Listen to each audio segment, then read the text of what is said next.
विद्यार्थी मित्रांनो, आज आपण या व्हिडिओमध्ये बघणार आहोत की जर एकम स्थानी 5 दिला असेल तर त्या संख्येचा वर्ग एकदम सोप्या रीतीने कशा रीतीने शोधले जाते। तर चला या व्हिडिओला सुरुवात करूया।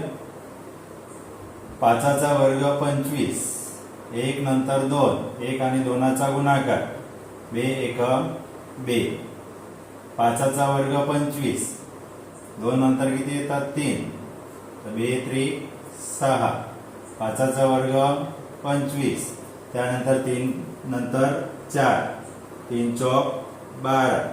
5चा वर्ग 25, 4 नंतर 5, 4 पंचे 20।